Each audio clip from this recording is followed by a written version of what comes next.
those who fall asleep. The American dream.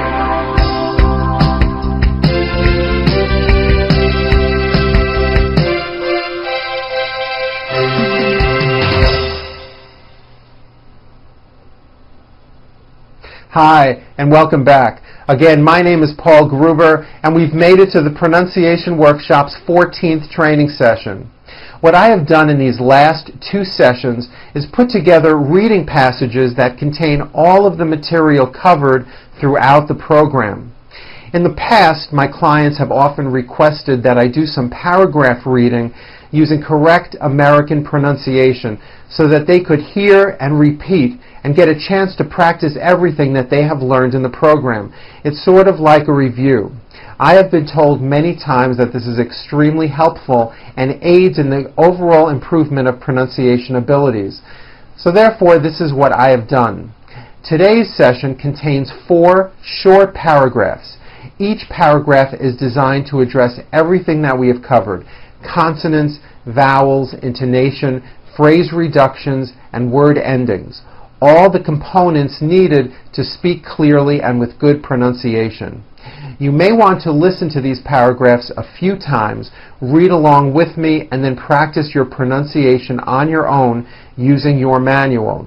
As I told you earlier in the program, I recommend that you speak out loud a little slower than usual and try to incorporate as much of the material as you can from all the previous sessions. Now, don't worry if at first it doesn't come out perfectly. You can't possibly remember everything. It takes time. But soon you'll find that it will all come together and you will sound just great. Also, at the end of today's session, I will cover the 10 keys towards improvement, which I believe will guarantee you success in speaking with an American accent. Okay, let's begin. This first paragraph is about photo albums. Keeping a family photograph album is a good way to save family memories for yourself and future generations of your family. Very old pictures can be taken to a photo shop and reprinted so that they can be placed in an album.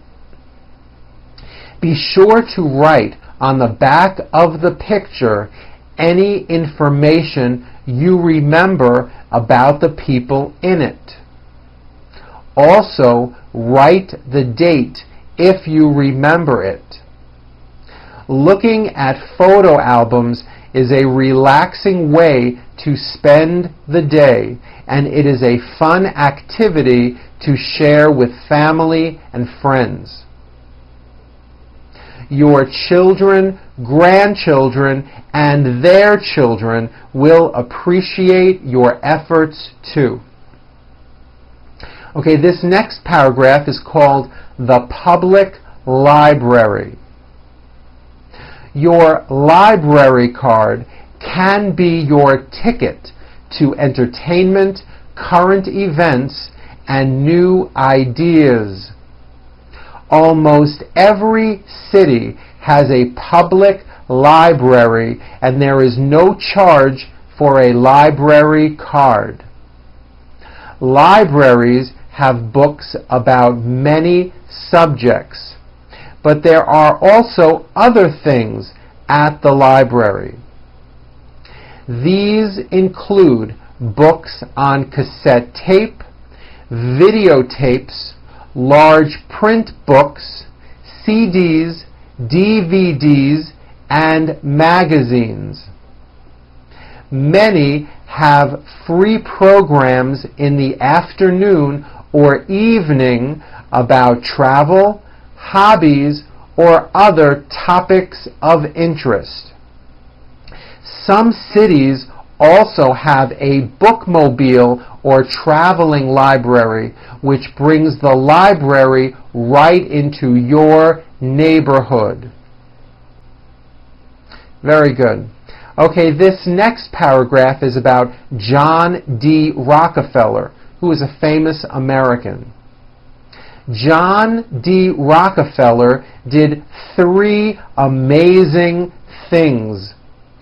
First, he acquired probably the greatest fortune in all history. He started out in life digging potatoes under the hot sun for 4 cents an hour. In those days, there were not half a dozen men in all the United States who were worth even $1 million. Eventually, John D. managed to collect a fortune said to be anywhere from $1 to $2 billion. And yet, the first girl he fell in love with refused to marry him. The reason given was because her mother refused to allow her daughter to throw herself away on a man who had such poor prospects. Very good. Okay, this next paragraph is called stars. In this paragraph, be aware of my pronunciation of numbers, especially the TH and the voiced Z sound, Z, in the word thousand. Thousand, okay? Here we go. How many stars can you see on a dark, clear night? You can see about 3,000 stars with your eyes alone. But keep in mind that you are viewing only part of the sky. If the whole sky were visible, you could count about 5,000 stars. If you look through a small telescope, you might see as many as 600,000 stars. Through the most powerful telescopes, astronomers can spot millions of stars. No one is sure exactly how many stars there are altogether, but astronomers believe there are at least 200 billion stars out in space. Okay, very good. Now that we are putting it all together, I want to give you the 10 keys that I believe will guarantee you success in speaking with an American accent. Here we go. Number 1, practice and listen are the key. You can improve your pronunciation in only a few weeks, but for many people it takes longer. As I told you when we started, practicing is important, but so is listening. As you go through your day, listen to the melody of English. English has its own rhythm and flow. It goes up and it comes down. Master that and people will more easily understand you. Also, listen to native speakers. Imitate the way they speak. You'll see that they also follow the same speech rules that I presented throughout this program. Number 2, do not leave off the endings of your words. Say the ending of each word, especially the final S's and the final ED sounds and the final LY sounds. These sounds have a lot to do with making you better understood, especially when saying numbers clearly. Number 3, make a list of frequently used words or words related to your profession that you find difficult to pronounce. Ask a native speaker to pronounce them for you. Perhaps you may want to record those words into a mini voice recorder and play them back at a later time. Number 4, and this is a big one, open your mouth. Open your mouth more when you speak English than when you speak your native language. Native speakers of English generally open their mouths wider than speakers of other languages. People who speak English as a second language sometimes speak like this and they feel embarrassed to open their mouths too much. Trust me, if you open your mouth more, you most likely will speak slower and produce clearer speech and more intelligible English. Okay, number 5, don't be afraid to speak. Get involved in conversations. It is very important that you practice what you are learning and use these techniques that I'm teaching you to make yourself understood in all different situations. Number 6, read aloud in English for 10 to 15 minutes every day. This will help you strengthen and retrain the movement patterns of your mouth muscles that you use to produce intelligible English. It will also give you the experience to focus strictly on pronunciation without having to think about anything else.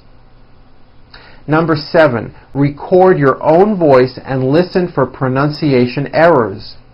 Now this could be just audio or audio and video. It's a really good idea to do because it will increase your awareness of pronunciation mistakes that you may not even be aware of.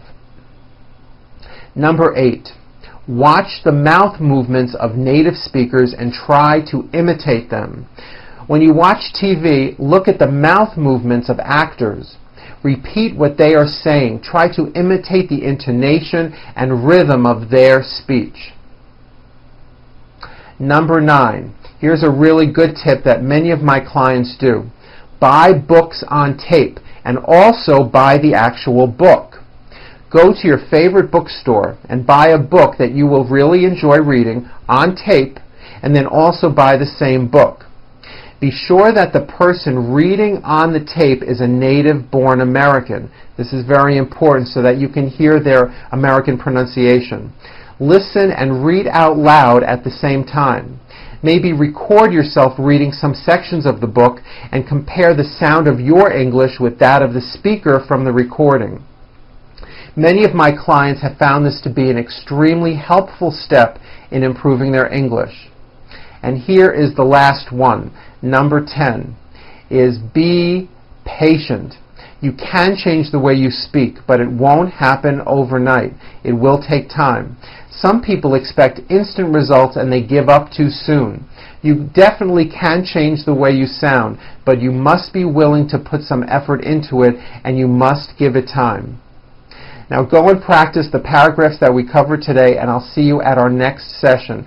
Thank you for watching. I'm Paul Gruber for the Pronunciation Workshop. Goodbye.